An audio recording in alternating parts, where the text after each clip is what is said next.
Boa tarde, rapaziada, sejam bem-vindos a mais um vídeo sobre Bushcraft e técnicas de sobrevivência, aqui no canal Bushcraft Luso. Ora bem, o que eu pensei fazer hoje foi um vídeo acerca de algumas considerações sobre o deserto. E basicamente eu tive esta ideia porque um amigo meu, um amigo de infância, que andou comigo na escola, chamado André, veio falar comigo para eu lhe dar algumas dicas em relação a este tipo de ambientes. Visto que ele está a tirar um curso de comissário de bordo, eles nesse curso têm um módulo acerca de sobrevivência e dentro desse módulo tem que apresentar um trabalho de grupo acerca da temática, portanto, da temática da sobrevivência, acerca dessa temática. Salvo erro, foram divididos em 3 grupos, cada um responsável por um tipo de ambiente. O que interessa é que ao meu amigo calhou o deserto e é sobre isso que eu vou falar hoje. E então resolvi fazer um vídeo, acho que é muito mais simples para ele visualizar o que eu quero dizer. Posso inclusivamente pôr algumas imagens de certas técnicas a acompanhar o vídeo, para ele ver. É mais fácil, acho eu, do que estar simplesmente a escrever um texto. E, portanto, resolvi auxiliá-lo desta forma. E também desta maneira consigo gerar aqui uma certa discussão no meu canal acerca deste tipo de clima. Um deserto normalmente caracteriza-se por quê? Caracteriza-se por uma extrema falta de recursos, uma escassez extrema dos mais variados recursos naturais, seja vegetação, seja árvores, seja o que for, mas principalmente escassez de água em estado líquido. Okay? Eu digo água em estado líquido porquê? Porque existem 2 tipos de desertos. Eles podem-se pelo menos dividir em 2 tipos. São os desertos frios e os desertos quentes. Os desertos frios são, por exemplo, as regiões junto ao Polo Norte, onde vocês só têm gelo praticamente e glaciar e não existe qualquer tipo de vegetação, ou quando muito só existe uma vegetaçãozinha rasteira, o resto é só gelo e glaciar. Isso é um deserto frio. Desertos quentes é o que normalmente o pessoal associa a desertos propriamente ditos, onde as temperaturas são extremamente elevadas e a água é escassa, a vegetação também e os outros recursos naturais, como comida também. E então é sobre esse tipo de desertos que eu vou falar, desertos quentes. Vamos lá ajudar o meu amigo André. Espero que gostem do vídeo.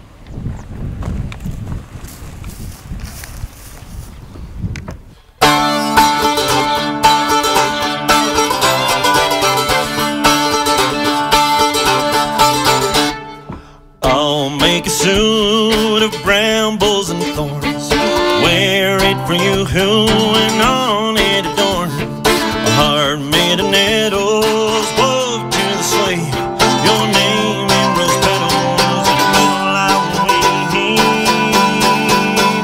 Oh, I am a poor man with nothing to give, nothing to hold a flattery. Bom, vamos lá então falar um bocadinho então acerca de deserto.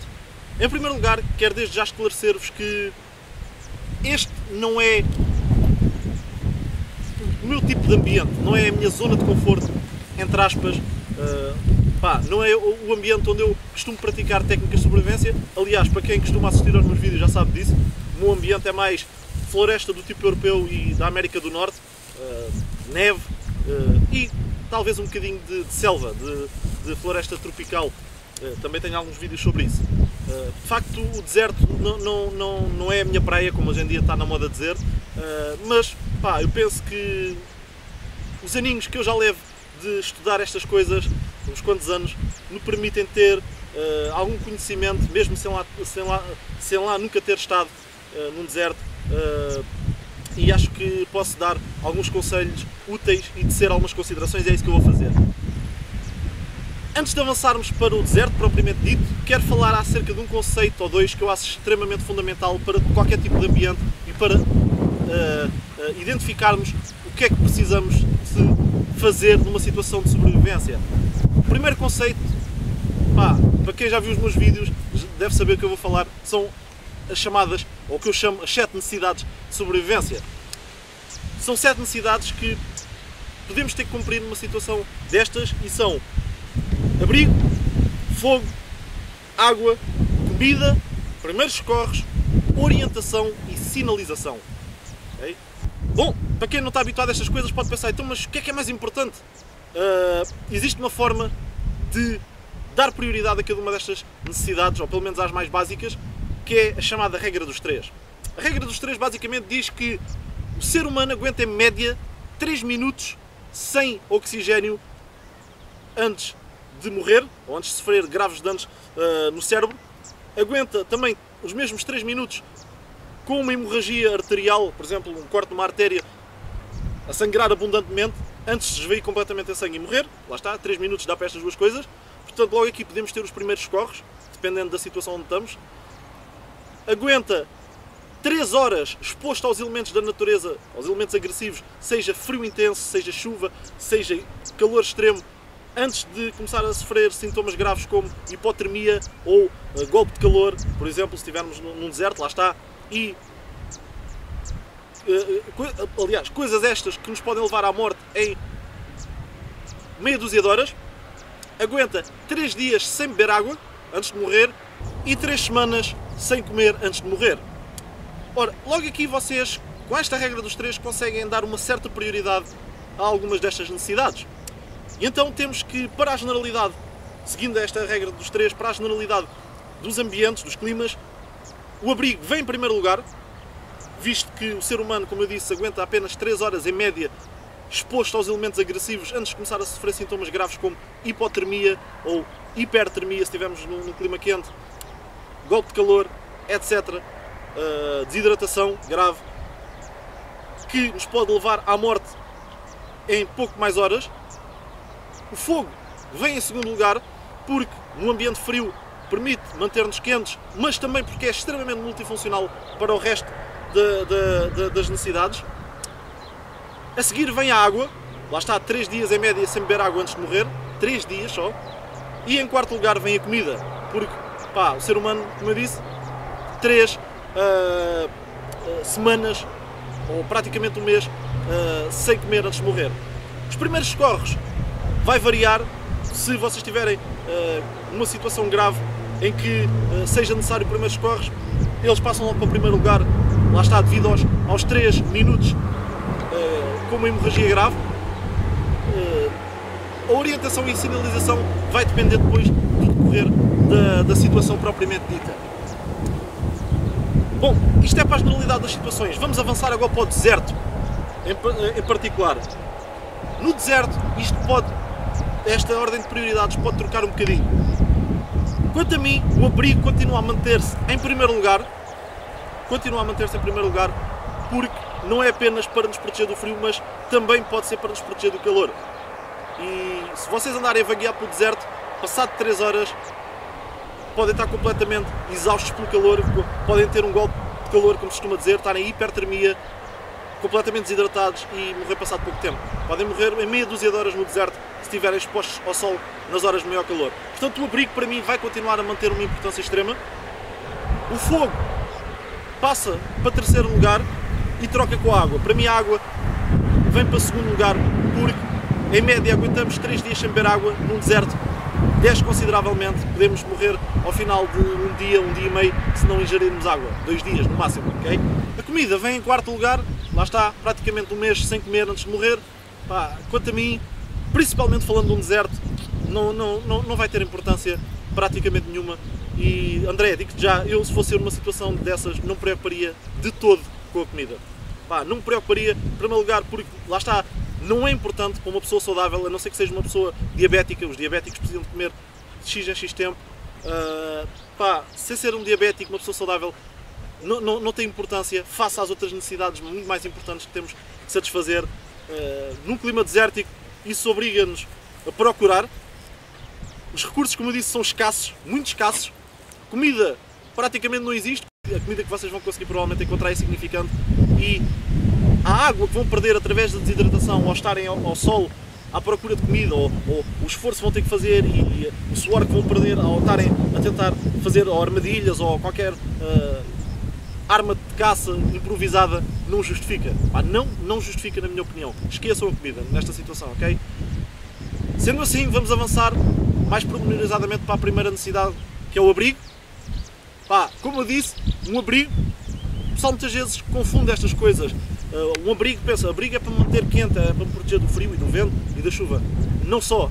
Neste tipo de climas, não é para proteger tanto disso, apesar de à noite fazer frio, em muitos desertos faz frio, mas pá, se vocês tiverem atenção, que nós aqui estamos a falar de provavelmente uma situação de emergência em que um avião se despenhou, morreram pessoas, outras sobreviveram, há sobreviventes e eles têm que se manter vivos até serem resgatados. Provavelmente nos destroços vão ter recursos para se aquecer, vão ter malas dos passageiros, podem tirar roupas, vestir mais 2 ou 3 camadas de roupa e manterem-se quentes só assim durante a noite, passarem a noite relativamente confortáveis, podem proteger-se do vento com os destroços, agarrar nos destroços do avião e construir tipo uma estrutura de um abrigo, assim, quase tipo uma barraca, e meterem-se todos lá dentro em grupo, juntos uns aos outros, para manterem o calor corporal em conjunto ali. Não é muito importante a parte da noite. O que é importante é a parte do dia e é protegerem-se do calor. Okay? Nas horas de maior calor é vital protegerem-se. E para mim as horas de maior calor é o quê? É mais ou menos a partir das 11 da manhã, vá lá, no máximo, até às 4 da tarde. Entre as 11 da manhã e as 4 da tarde é aquela hora que para mim o pessoal para. Okay? Para, protege do sol, do calor extremo, à sombra, como conseguir, e deixa passar essas horas de maior calor para depois continuar em atividade e a fazer tarefas que auxiliam a ultrapassar a situação de sobrevivência. Ora, cá está um bom exemplo. Um abrigo pode ser algo tão simples como isto. Um arbusto, uma árvore, uma rocha, um rochedo, qualquer coisa que nos dê sombra é um abrigo, porque nos vai proteger do sol nas horas de maior calor. Como podem ver, o sol neste momento até está um bocado a pique, mas mesmo assim, aqui de lado, posso inclusivamente, se quisesse, agora não vale a pena, mas podia partir aqui 2 ou 3 ramos para me poder pôr mais para trás, e desta forma estou aqui à sombra. Posso inclusivamente deitar-me aqui, se quiser, ou então, para maximizarem a vossa sombra, podem utilizar uma simples manta, só que desta vez, em vez de a usarem para se enrolarem nela e se manterem quentes, vou usá-la para fazer mais sombra. Okay? Uma manta, um lençol, qualquer pedaço de tecido grande vai servir muito bem para esta tarefa.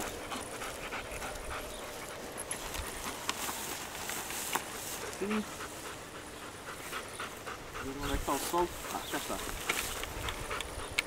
Olhem para a sombra que isto está a dar aqui. Fantástico. Tão simples quanto isto, rapaziada. Acreditem que se não se protegerem nas horas de maior calor e pararem a vossa atividade, podem morrer ainda antes de morrerem por desidratação. Podem morrer em 3, 4 horas, estarem mortos devido precisamente a este tipo de fenómeno, à hipertermia, ao golpe de calor. Aliás, tem um exemplo disso, aconteceu aqui há 2 anos, ou salvo erro, coisa do género.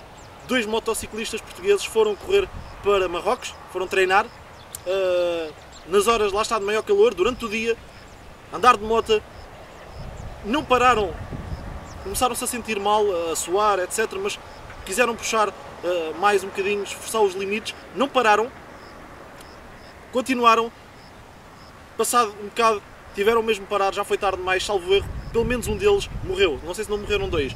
Morreu porque precisamente devido ao golpe de calor. Salvo erro, acho que ainda tinham água com eles disponível. Outra coisa, o abrigo começa logo na forma como vocês se vestem. Se no inverno devem se vestir em camadas para manter o calor corporal junto a vocês, neste tipo de ambientes, tipo deserto, onde o sol é extremamente abrasador, estarem assim vestidos como por exemplo eu estou, é errado, completamente errado. Neste momento tenho os braços expostos, a pele exposta, no deserto a sério, vocês em poucas horas podem olhar para os vossos braços e terem queimaduras de 2º ou 3º grau, bolhas mesmo nos braços, queimaduras enormes. Portanto, o que vocês devem fazer numa situação destas é cobrir toda a pele que esteja exposta.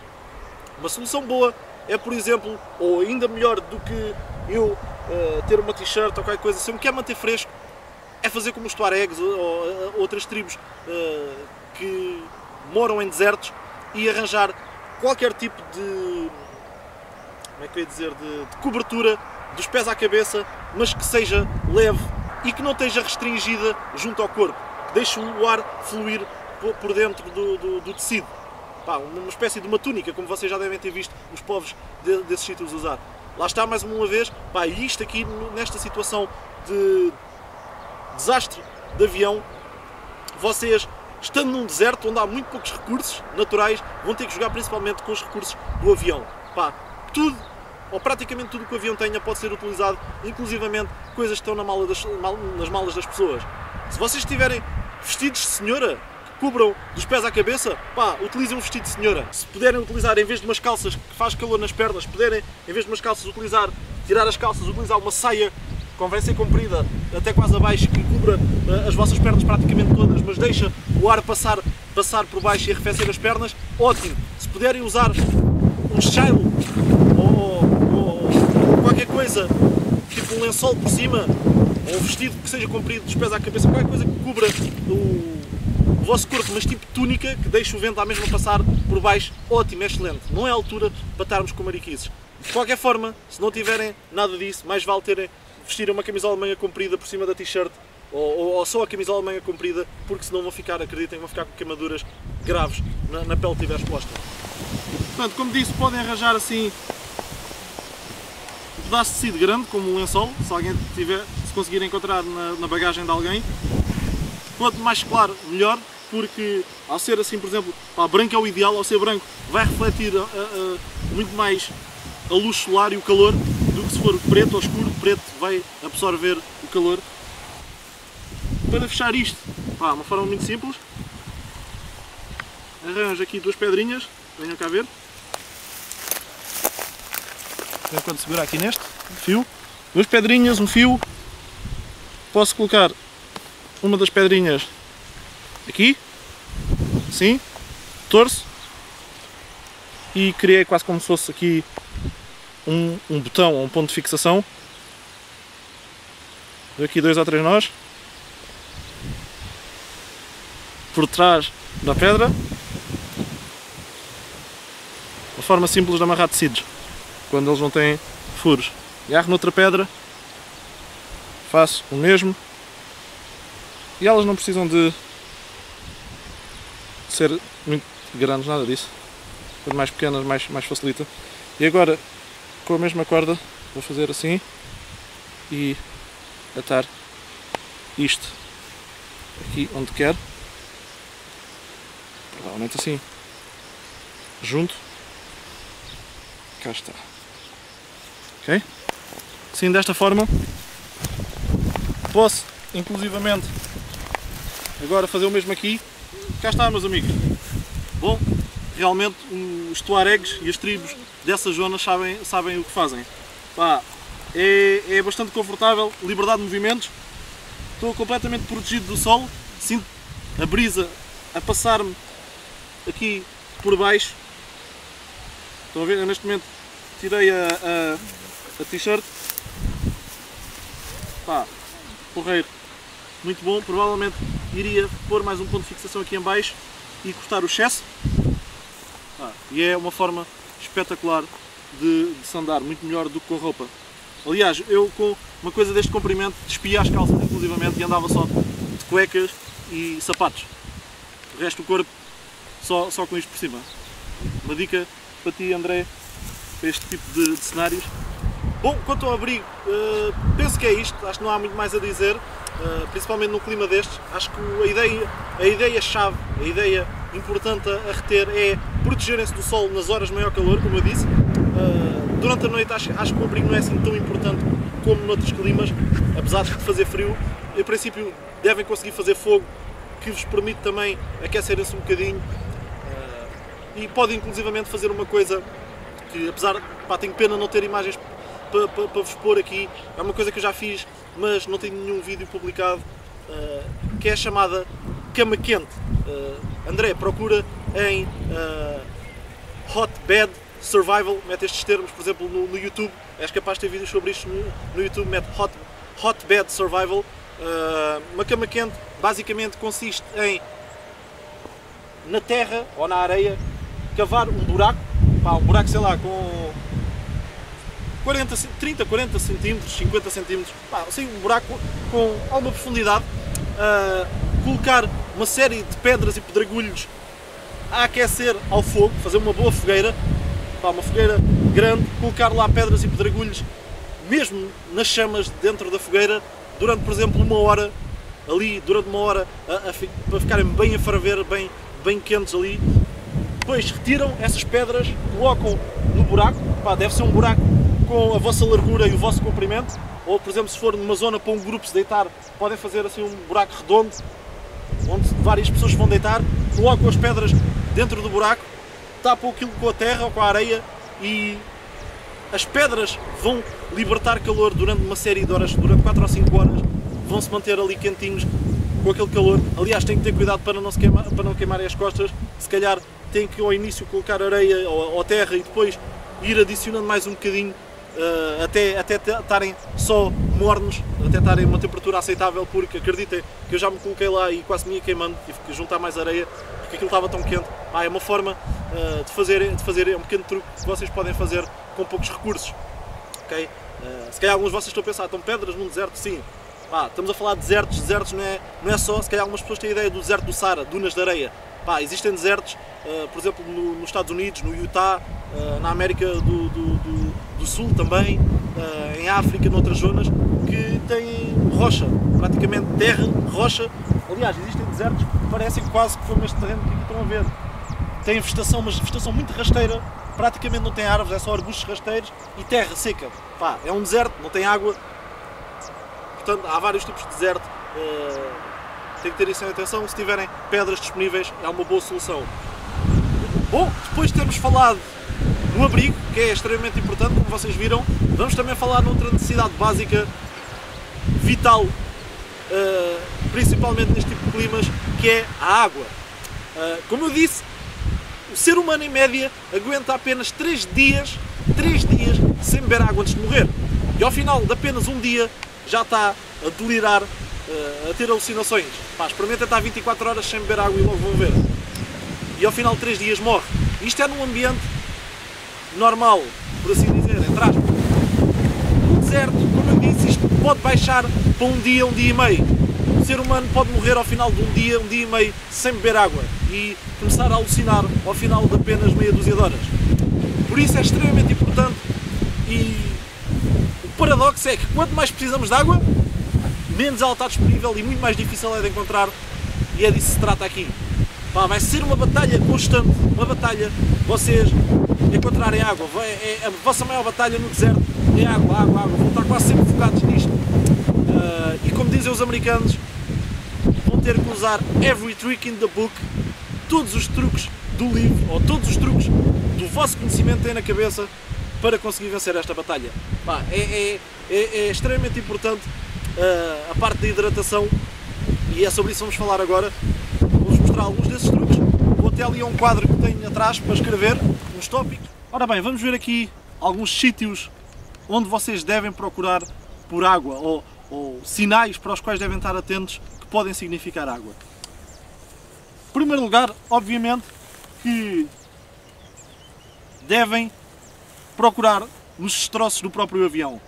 Em princípio, todos os aviões, ou quase todos, trazem águas, sumos, etc. Isso são líquidos, são recursos que vocês têm que aproveitar obrigatoriamente. Não se podem dar ao luxo de não aproveitar, por isso vão ter que, num raio assim de, se calhar, algumas centenas de metros, procurar entre os destroços esse tipo de recursos. Sumos, obviamente, devem consumir só sumos com muito baixo açúcar. O doce faz sempre sede, por isso devem evitar isso.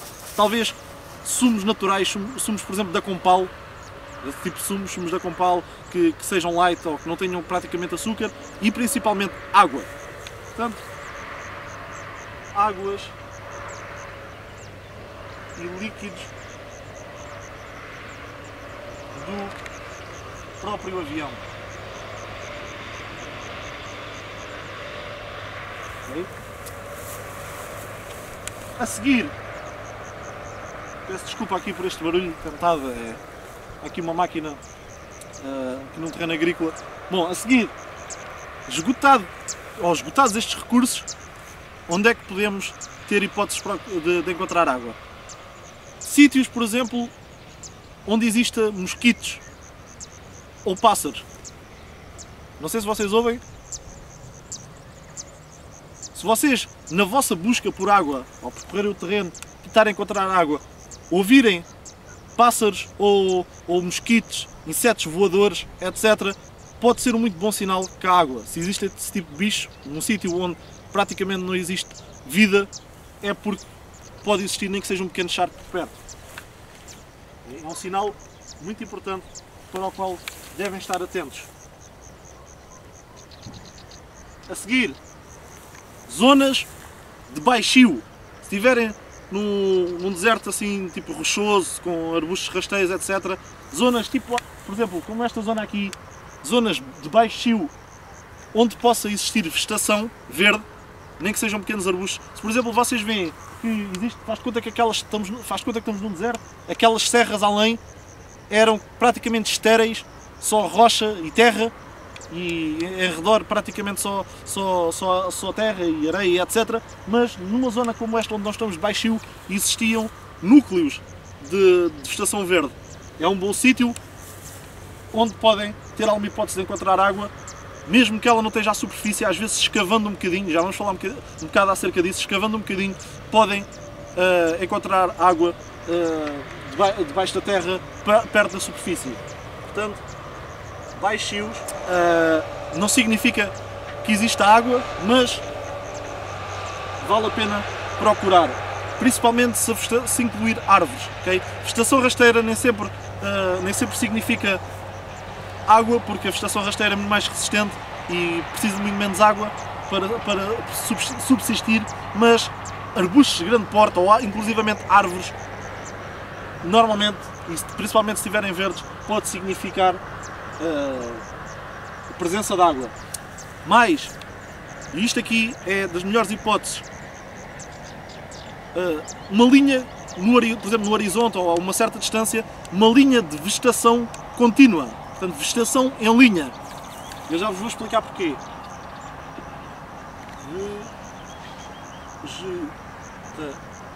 Vegetação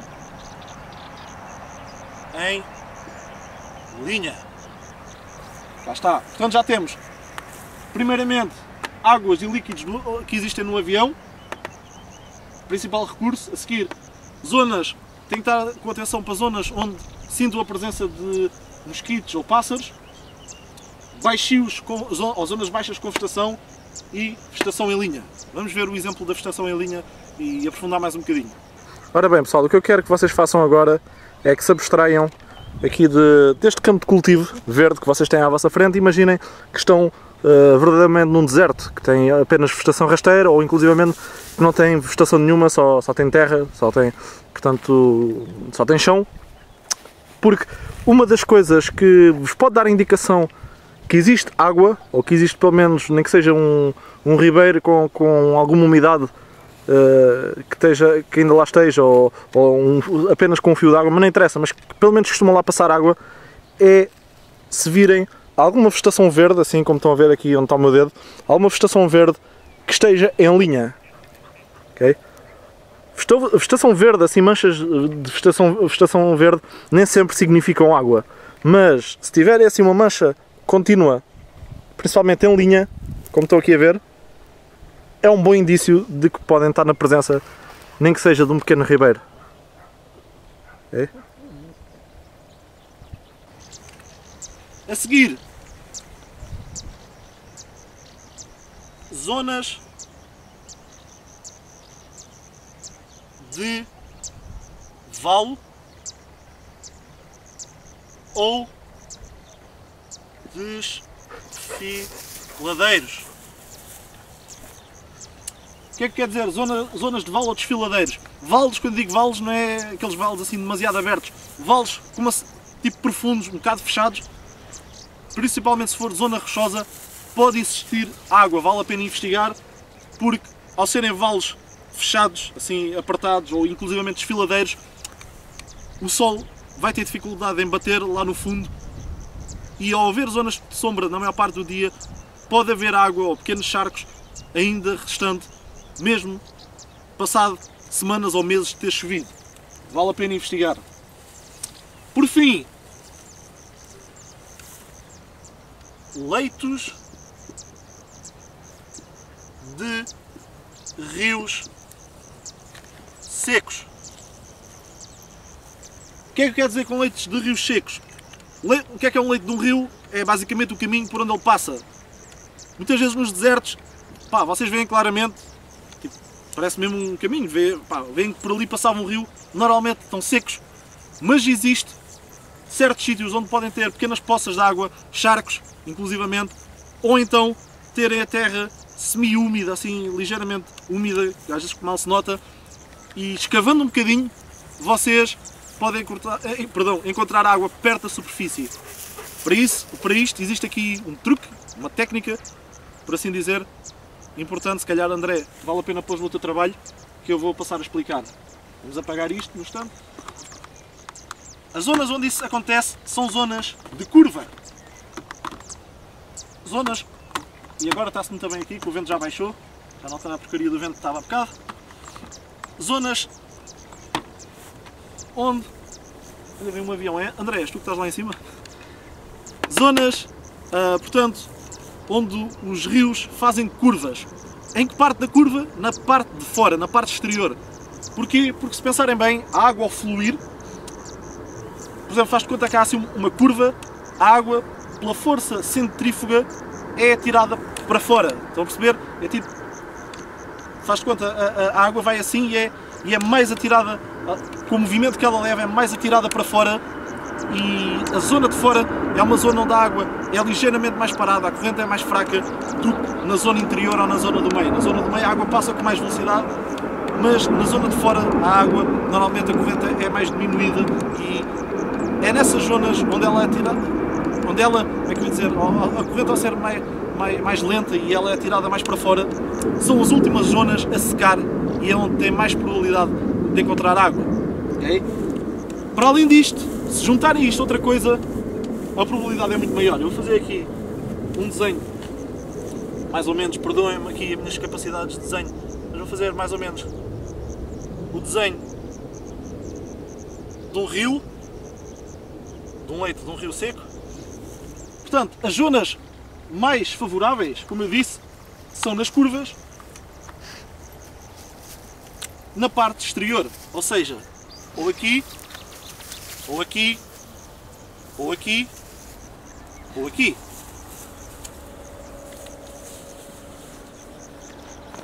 Hã? Eu aproximei. Estavas a fazer sinal? Não. Vai, continua. Portanto, na parte exterior das curvas. Mas onde vocês vão ter mais hipóteses é se essa parte exterior das curvas tiver a maior parte do dia à sombra. Vocês devem ter a noção que o Sol, independentemente do hemisfério, nasce a este e põe-se a oeste. Mas durante este percurso, enquanto nasce e se põe de este para oeste, aqui já depende do hemisfério, vai fazer um ligeiro arco ou a sul ou a norte. Se estivermos no hemisfério norte, vai fazer um ligeiro arco a sul. Se estivermos no hemisfério sul, vai fazer um ligeiro arco a norte. Okay? E no Equador passa mesmo por cima de nós. Portanto, se estivermos no hemisfério norte, vai fazer um ligeiro arco a sul. Temos aqui o Sol. Faz de conta. Portanto, pá, não interessa o que é este, o que é oeste, mas faz de conta que aqui é este, aqui é oeste, assim mais ou menos. Portanto, para além é sul, para aqui é norte. Portanto, ele vai nascer a este e pôr-se a oeste, mas fazer um ligeiro arco a sul. Tendo em conta que nas margens dos rios, por vezes, existem bancos de areia ou bancos de terra, dunas, rochas, vegetação, árvores que dão sombra. Pronto, existem aqui, são as rochas, outras aqui, outras aqui, mais aqui, faz de conta, mais outras aqui. Faz de conta que isto tudo são rochas, rochedos, ou bancos de areia, ou o que for, não interessa. Onde é que vocês acham que vão ter mais hipóteses? Sendo que o arco vai ser aqui a sul, onde é que vocês vão ter mais hipóteses de encontrar água? vai ser na parte exterior de uma curva que esteja virada a sul, ou seja, esteja virada no sentido onde o sol passa a maior parte do dia e que tenha precisamente nessa parte exterior da curva que está portanto, virada para o sol, um obstáculo qualquer, como uma rocha, um arbusto, um manco de areia, qualquer coisa que proporcione sombra. Portanto, o sol estando aqui, isto aqui vai ser sombra, isto aqui vai ser sombra, isto aqui vai ser sombra, aqui também e aqui também. Ou seja, nesta curva, apesar disto ser a parte exterior, a sombra vai estar para este lado, não interessa.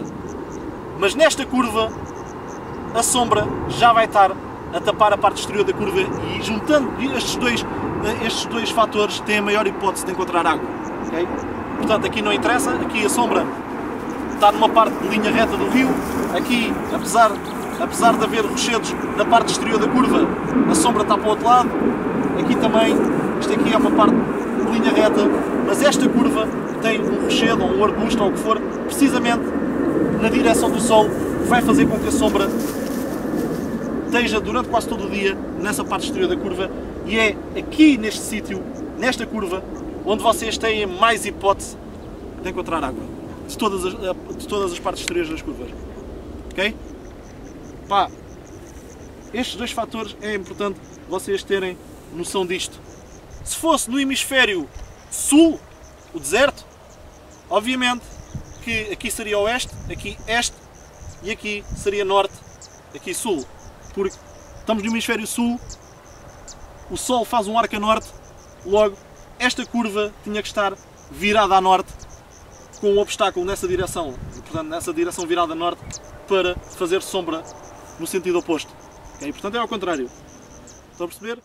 E então aqui tem alguns exemplos de sítios onde podem potencialmente encontrar água. Em relação a este último, do leito seco de um rio, tal como eu disse, às vezes podem não encontrar sequer num charco nem numa poça de água, mas a terra ou a areia ligeiramente úmida, nesse caso vão ter que escavar. Ou às vezes praticamente não está úmida, às vezes está, nem se nota diferença nenhuma, mas podem tentar escavar mesmo assim para encontrar água, lá está na parte exterior da curva do rio, principalmente se estiver à sombra. Mas uma coisa que vocês devem saber é quando desistir. Com isto quer dizer o quê? Vocês no máximo devem escavar para aí 50 cm.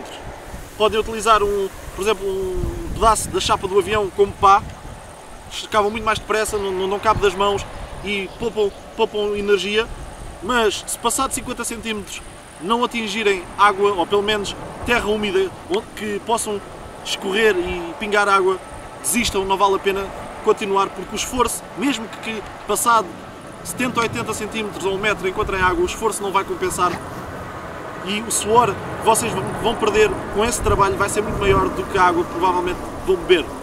Okay? É importante isto, saber quando desistir. Continuando aqui a falar mais um bocadinho sobre a água. Outra coisa que vocês têm que ter atenção é que a água que vão recolher do chão, a água que vão apanhar em riachos ou poças ou o que possa haver, tem que ser desinfetada. A água que está no avião, nas garrafas obviamente não, mas a água que apanham da natureza, à exceção da água da chuva, tem que ser desinfetada. Para isso, têm vários métodos, podem utilizar, por exemplo, gotas de lexívia, se houver lexívia no avião, não sei, para limpar, não faço ideia se há ou não, para limpar alguma coisa que se suje. Lexívia, obviamente, sem cheiro, não é daquelas lexívias que agora há com cheiro a isto, cheiro a aquilo, não. Lexívia normal, sem cheiro, cerca de 2 a 3 gotas, 3 gotas por cada litro é o suficiente. Okay? 3 gotas para desinfetar o litro. Pode utilizar gotas de tintura de iodo. A tabela normalmente é para tintura de iodo 2%, mas cá em Portugal é difícil de encontrar. E a tabela é a seguinte: 5 gotas, se a água tiver, portanto 5 gotas por cada litro de água, se ela estiver completamente transparente, 10 gotas por cada litro, se ela estiver bastante suja ou bastante turva. Obviamente, se estiver assim, nem totalmente limpa, nem totalmente suja, assim intermédia mais ou menos, podem pôr um valor intermédio, 7 ou 8 gotas por cada litro. Okay? Mas isto é para tinturas de iodo 2%, salvo erro, as que nós temos cá em Portugal são tinturas de iodo de 1%. Ou seja, se a concentração é metade, portanto é 1%, é metade, as gotas vão ter que ser o dobro. Vão ser 10 gotas por cada litro se a água estiver transparente ou 20 gotas se ela estiver bastante suja por cada litro. E um valor intermédio se estiver mais ou menos. Okay? Como é que sabem se a tintura de iodo tem que porcentagem é que ela tem de iodo? Basta irem ver no rótulo, lá diz X gramas de iodo por não sei o quê, de iodeto de potássio ou iodeto de qualquer coisa, mais álcool, mais não sei o quê, diz lá vários ingredientes. O iodeto de potássio ou o iodeto de outra coisa qualquer não conta. O que conta é o iodo só, iodo. E se tiver 1 grama de iodo, quer dizer que tem 1%. Se tiver 2 gramas de iodo, quer dizer que tem 2%. Okay? Mas em princípio, a ter 1%, tem que ter atenção para este aspecto. E o método melhor de todos, que é o que mata 99,999% de micro-organismos na água, seja bactérias, seja vírus, seja parasitas, praticamente 100% é ferver a água. Para isso, basta colocá-la ao fogo, deixar que ela chegue ao ponto de ebulição, e quando ela chega ao ponto de ebulição e está ali a borbulhar mesmo, intensamente a ferver, esperam 1 minuto ou 2 depois disso, basta esperar 1 minuto ou 2 com ela em ebulição e está completamente desinfetada. Quando ela entra em ebulição, está desinfetada, o pessoal normalmente espera só mais 1 minuto ou 2 para ter a certeza absoluta. Mais do que isso, estão a desperdiçar água através do vapor. Okay? É importante isto. Podem arranjar, para ferver a água, podem utilizar cafeteiras, tacho, que houver, normalmente há cafeteiras, essas coisas, julgo eu, nos aviões. Inclusivamente, se não tiverem nada, podem utilizar, lá está, mais uma vez, tirar peças ou destroços que tenham sobrado da carcaça do avião e consigam conter água, que sejam assim arredondados, consigam conter água e colocar ao fogo. É metal, dá para colocar ao fogo, mas se não tiverem nenhum recipiente que possam colocar ao fogo, imaginemos que no meio daqueles destroços todos, as cafeteiras ou o que podia haver se perdeu completamente, não conseguem arranjar nenhum recipiente de metal que contenha água para ir ao fogo, podem mesmo assim ferver a água utilizando, por exemplo, uma garrafa cortada ou um recipiente de plástico.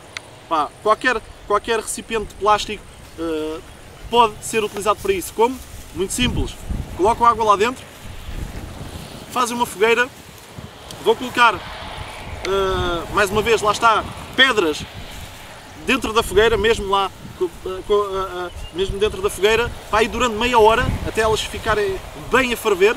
Passado meia hora, agarram com qualquer coisa que sirva de pinça para não se queimarem, agarram e vão colocando uma a uma dentro da água, tal e qual como estão a ver aí nessas imagens. Eu, nesse caso, utilizei um tronco que cavei uma concavidade no tronco para ele conter água, e estou a desinfetar a água dessa forma.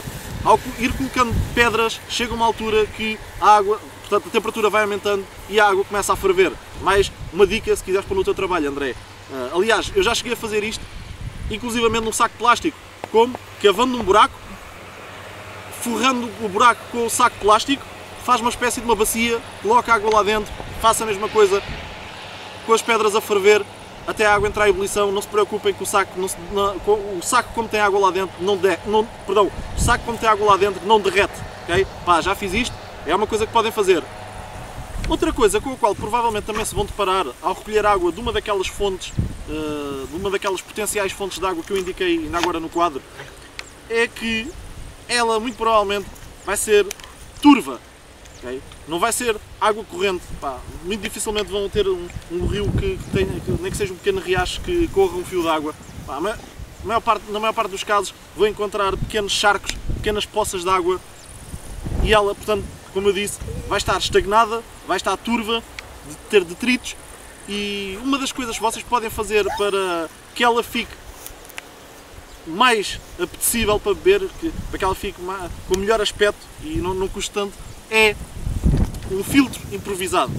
Atenção que filtrar a água não mata micro-organismos, não desinfeta, ok? Volto a repetir, filtrar não mata micro-organismos. Para isso tem que desinfetar a água. Filtragem é para remover partículas, detritos, etc.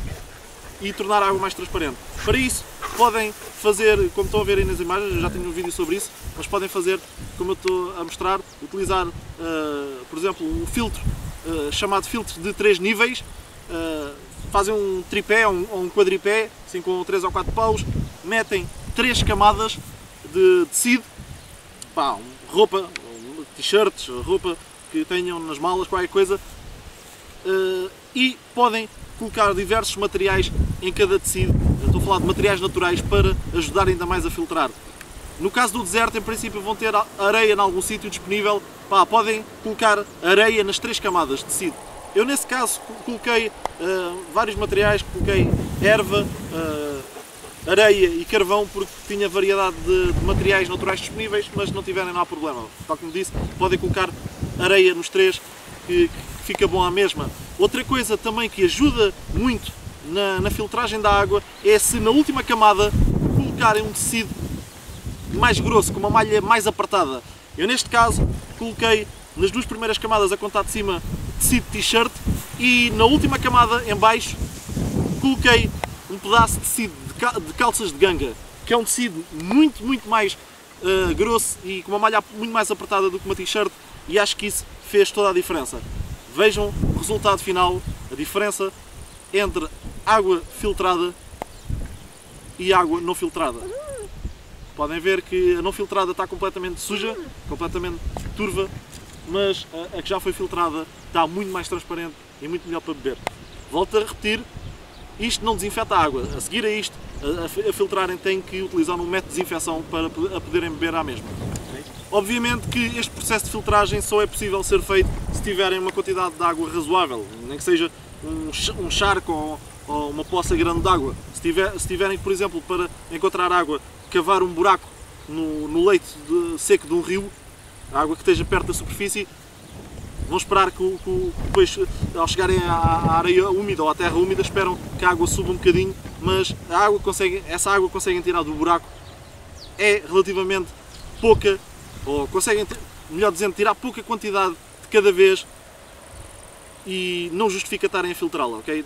Por fim, se todas estas hipóteses de recolha de água falharem, André, tens mais um truque que eu te vou mostrar que pode ajudar a dar-vos tempo, a comprarem tempo, por assim dizer, para se salvarem.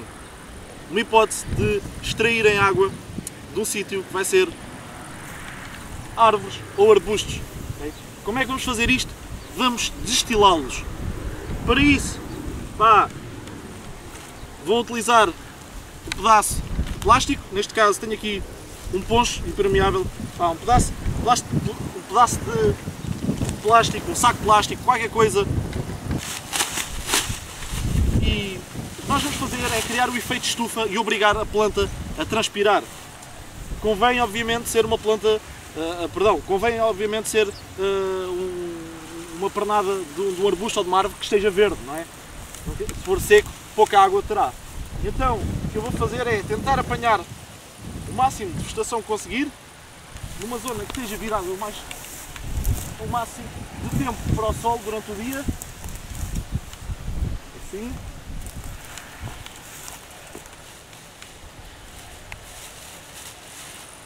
E vou fechar toda esta pernada cá dentro. Tenho que ter cuidado, se calhar vou dobrar aqui as pontas para não furar este plástico.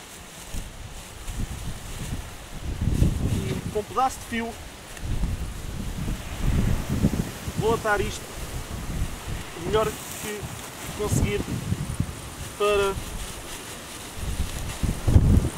não deixar entrar ar cá dentro.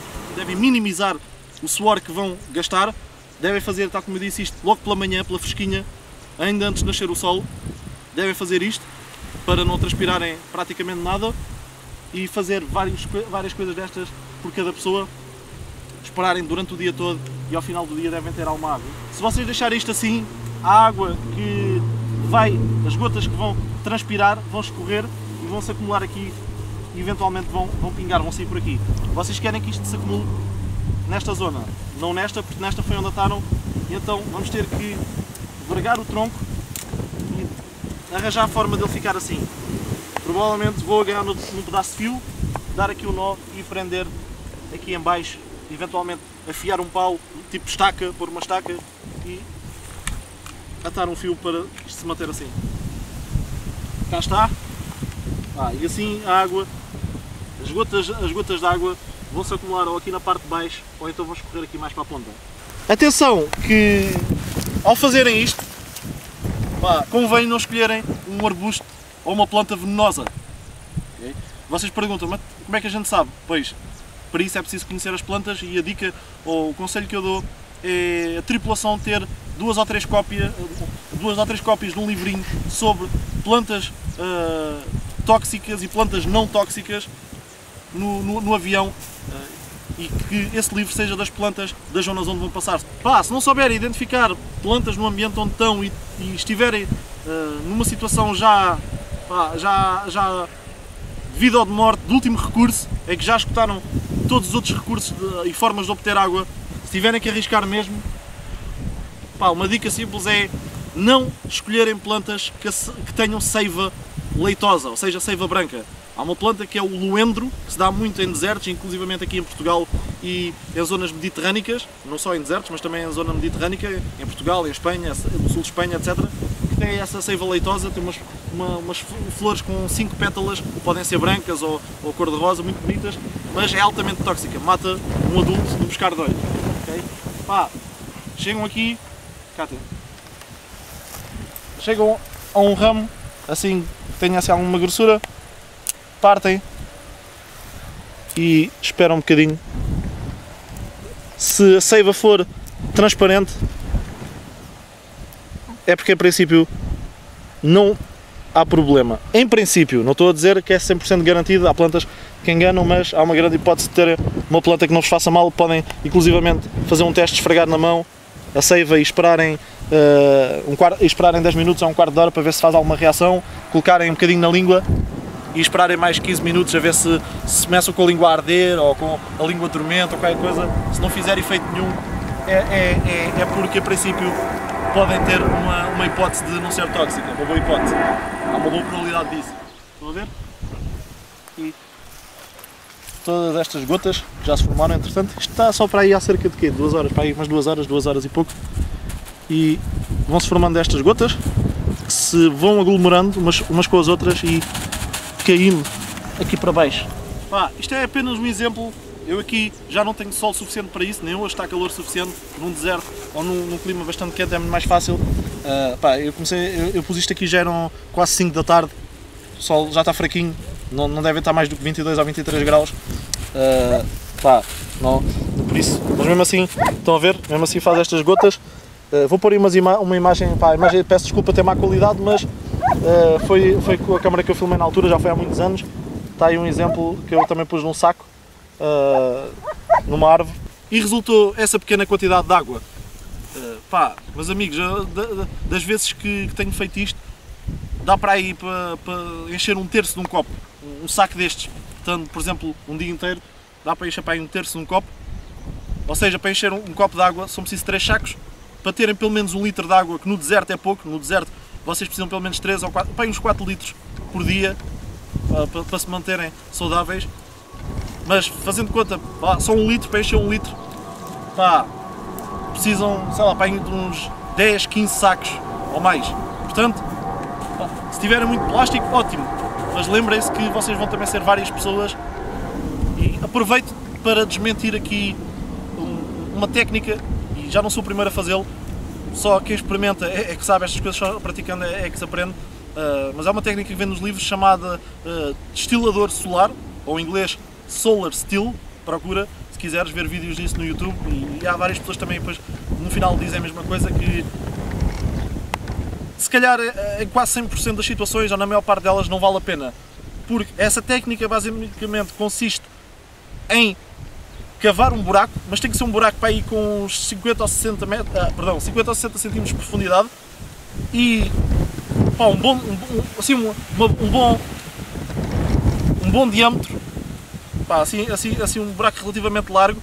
Depois vão colocar lá vegetação, tal como fizemos aqui, colocam um recipiente no meio, lá dentro do buraco, cobrem tudo com plástico vão selar as bordas com areia para aquilo ficar estanque, tipo estufa, e no meio do plástico metem umas quantas pedrinhas para aquilo ficar quase tipo a fazer tipo um funil ou uma abóbada invertida, de forma a que a transpiração das folhas os vapores da água vão se condensar cá em cima no plástico e depois vão escorrer para o centro, visto que o centro está mais baixo, e pingar no meio, que é onde está o nosso copo. Pá, a água que vocês vão conseguir é mínima, talvez para em um terço, na melhor dos cenários, um terço de um copo, a maior parte das vezes nem tanto, para uma coisa mínima, um golo praticamente de água. E como disse, quanto a mim, e aliás também na opinião de outras pessoas até mais experientes do que eu em sobrevivência, é uma técnica que não compensa, só compensa nos livros, porque nos livros é tudo bonito e as condições são ideais. Não compensa porque o suor que vocês vão perder a cavar o buraco, a água que vocês vão perder a cavar um buraco assim grande e com 50 cm de profundidade, vai ser muito maior, sem sombra de dúvidas, do que o bocadinho que vão possivelmente obter. Ok?